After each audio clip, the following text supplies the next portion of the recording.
আপনারা জানেন আজকে বাংলাদেশের অন্তর্বর্তীকালীন সরকার এবং বাংলাদেশের জাতিসংঘের অফিস তাদের যৌথ আয়োজনে একটা মতবিনিময় ছিল জাতিসংঘের যিনি মহাসচিব বাংলাদেশ সফরে এসেছেন তার সাথে।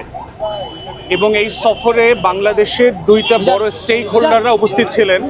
তার ভিতরে হচ্ছে আপনার 5টা কমিশনের চেয়ারম্যান ছিলেন এক পক্ষে, কয়েকজন উপদেষ্টা ছিলেন, আর দ্বিতীয়ত হচ্ছে বাংলাদেশের রাজনৈতিক দলগুলোর প্রতিনিধি ছিলেন, বড় যে রাজনৈতিক দলগুলো আছে তাদের প্রতিনিধি।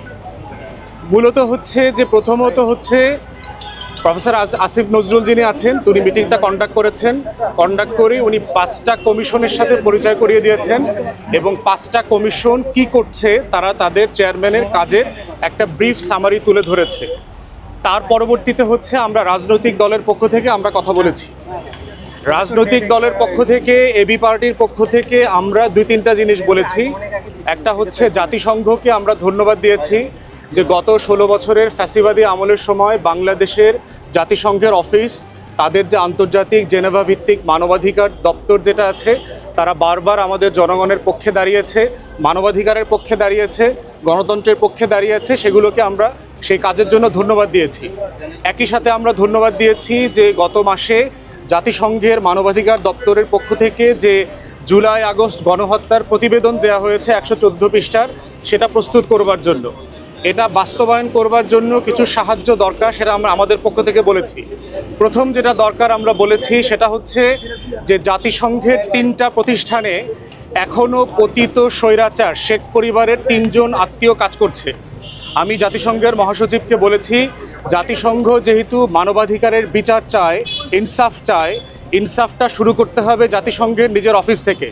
এবং এই 3 জনের ব্যাপারে বলেছি যে বিশ্ব স্বাস্থ্য সংস্থায় শেখ হাসিনার মেয়ে কাজ করছে, ইউএনডিপিতে মানে সুশাসনের উপদেষ্টা হিসাবে ববি কাজ করছে, রেহানার ছেলে, এবং রেহানার ছেলে ববির বউ কাজ করছে আইওমেতে, মাইগ্রেশন অর্গানাইজেশন যেটা আছে সেটা ব্যাংকক বেস, সেখানে কাজ করছে।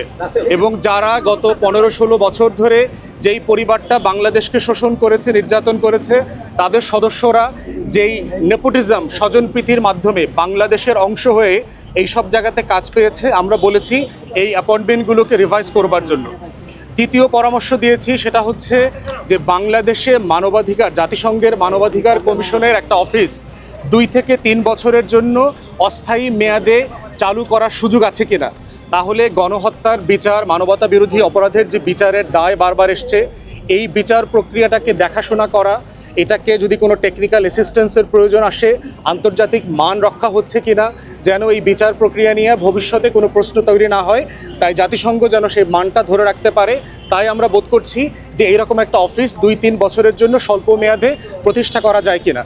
তৃতীয়ত বলেছি যে রোহিঙ্গাদের ব্যাপারে নিরাপদে প্রত্যাবর্তন করবার জন্য জাতিসংঘ যে প্রয়াস চালিয়ে যাচ্ছে অন্তর্বর্তীকালীন সরকারের সাথে একমত হয়ে এটা যেন আরও বেগবান করা হয়। এটা হচ্ছে মোটা দাগে আমাদের ব্রিফিং ছিল। Thank you.